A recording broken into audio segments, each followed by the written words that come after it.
Hey y'all, welcome to Rooted with Victoria. Today we're getting into Genesis chapter 6 through chapter, we're going to start at chapter 6 and see how far we get, but we're going to be talking about the flood. So the flood was God's judgment of the world's pervasive sin, cleansing his creation and creating a new beginning with Noah and his family. All right. A world gone wrong. Genesis chapter 6. Here we go. Then the people began to multiply on the earth, and daughters were born to them. The sons of God saw the beautiful women and took any they wanted as their wives. Then the Lord said, My spirit will not put up with humans for such a long time, for they are only mortal flesh. In the future, their normal lifespan will be no more than 120 years. In those days, and for some time after, giant Nephilites lived on the earth, for whenever the sons of God had intercourse with women, they gave birth to children, who became the heroes and famous warriors of ancient times. The Lord observed the extent of human wickedness on the earth, and he saw that everything they thought or imagined was consistently and totally evil. So the Lord was sorry he had ever made them and put them on the earth. It broke his heart. And the Lord said, I will wipe this human race I have created from the face of the earth. Yes, and I will destroy every living thing, all the people, the large animals, the small animals that scurry along the ground, and even the birds of the sky. I am sorry I ever made them. But Noah found favor with the Lord. The story of Noah. We're going to be in verse 9 now. This is the account of Noah and his family. Noah was a righteous man, the only blameless person living on earth at the time, and he walked in close fellowship with God. Noah was the father of 3 sons, Shem, Ham, and Japheth. Now God saw that the earth had become corrupt and was filled with violence. God observed all this corruption in the world, for everyone on earth was corrupt. So God said to Noah, I have decided to destroy all living creatures, for they have filled the earth with violence. Yes, I will wipe them all out along with the earth. Build a large boat from cypress wood and waterproof it with tar and sidon out. Then construct decks and stalls throughout its interior. Make the boat 450 feet long, 75 feet wide, and 45 feet high. Leave an 18-inch opening below the roof all the way around the boat. Put the door on the side and build 3 decks inside the boat, lower, middle, and upper.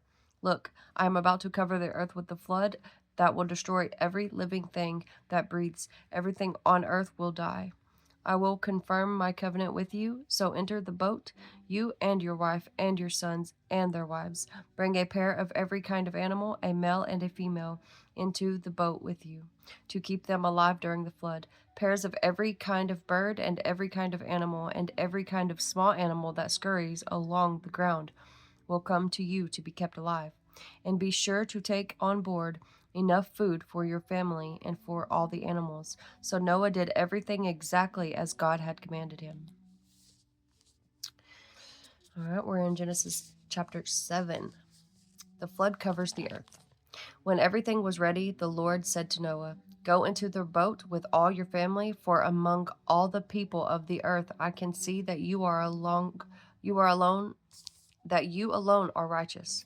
Take with you 7 pairs, male and female, of each animal I have approved for eating and for sacrifice, and take 1 pair of each of the others. Also take 7 pairs of every kind of bird. There must be a male and a female in each pair to ensure that all life will survive on the earth after the flood. 7 days from now I will make the rains pour down on the earth, and it will rain for 40 days and 40 nights until I have wiped from the earth all the living things I have created. So Noah did everything as the Lord commanded him. Noah was 600 years old when the flood covered the earth. He went on board the boat to escape the flood, he and his wife and his sons and their wives. With them were all the various kinds of animals, those approved for eating and for sacrifice, and those that were not, along with all the birds and the small animals that scurry along the ground. They entered the boat in pairs, male and female, just as God had commanded Noah. After 7 days, the waters of the flood came and covered the earth. When Noah was 600 years old, on the 17th day of the second month, all the underground waters erupted from the earth, and the rain fell in mighty torrents from the sky. The rain continued to fall for 40 days and 40 nights. That very day Noah had gone into the boat with his wife and his sons, Shem, Ham, and Japheth, and their wives. With them in the boat were pairs of every kind of animal, domestic and wild, large and small, along with birds of every kind. 2 by 2 they came into the boat, representing every living thing that breathes. A male and female of each kind entered, just as God had commanded Noah. Then the Lord closed the door behind them. For 40 days the floodwaters grew deeper, covering the ground and lifting the boat high above the earth. As the waters rose higher and higher above the ground, the boat floated safely on the surface. Finally, the water covered even the highest mountains on the earth, rising more than 22 feet above the highest peaks. All the living things on earth died: birds, domestic animals, wild animals, small animals that scurry along the ground, and all the people. Everything that breathed and lived on dry land died. God wiped out every living thing on the earth: people, livestock, small animals that scurry along the ground, and the birds of the sky. All were destroyed. The only people who survived were Noah and those with him in the boat. And the floodwaters covered the earth for 150 days. Let's learn a little bit about Noah real quick. His strengths and accomplishments. He was the only follower of God left in his generation. Second father of the human race. He was a man of patience, consistency, and obedience. His weakness and mistake. Got drunk and embarrassed himself in front of his sons. Lessons from his life. God is faithful to those who obey him. God does not always protect us from trouble, but cares for us in spite of trouble. Obedience is a long-term commitment. We may be faithful, but our sinful nature always travels with us.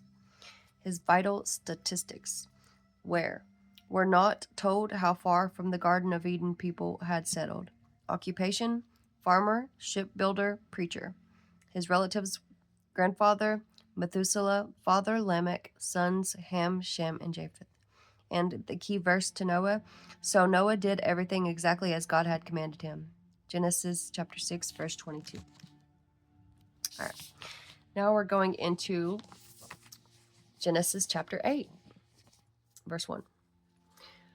The flood recedes, but God remembered Noah and all the wild animals and livestock with him in the boat. He sent a wind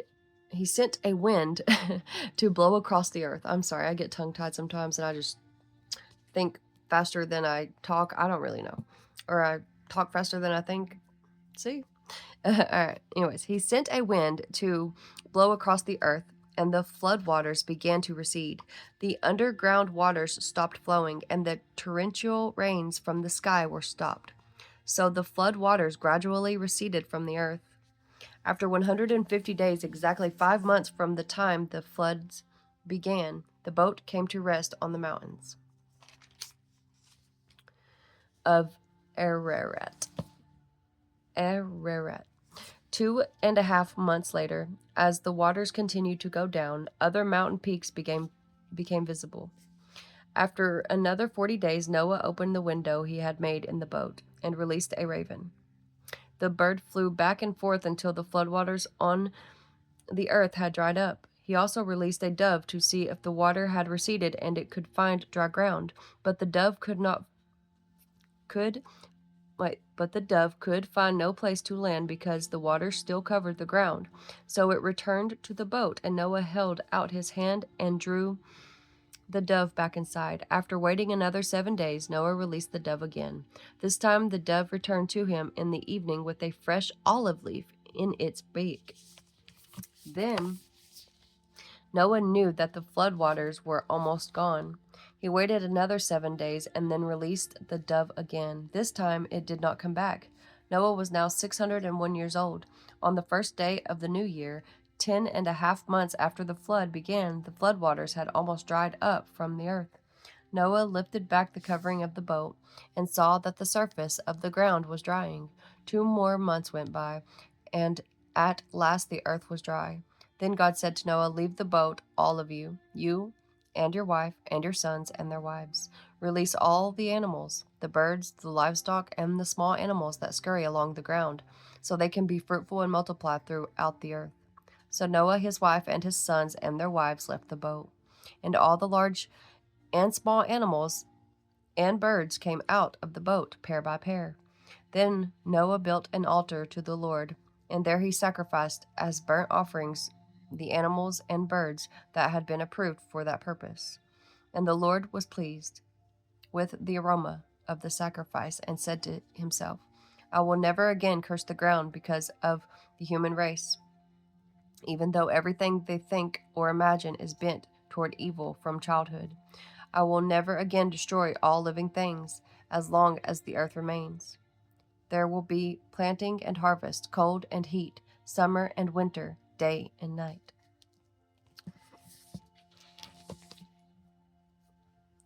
In our next video, we'll be getting into Genesis chapter 9, a little bit about repopulating the earth. Y'all have a good night. Thank you. Or day. See ya.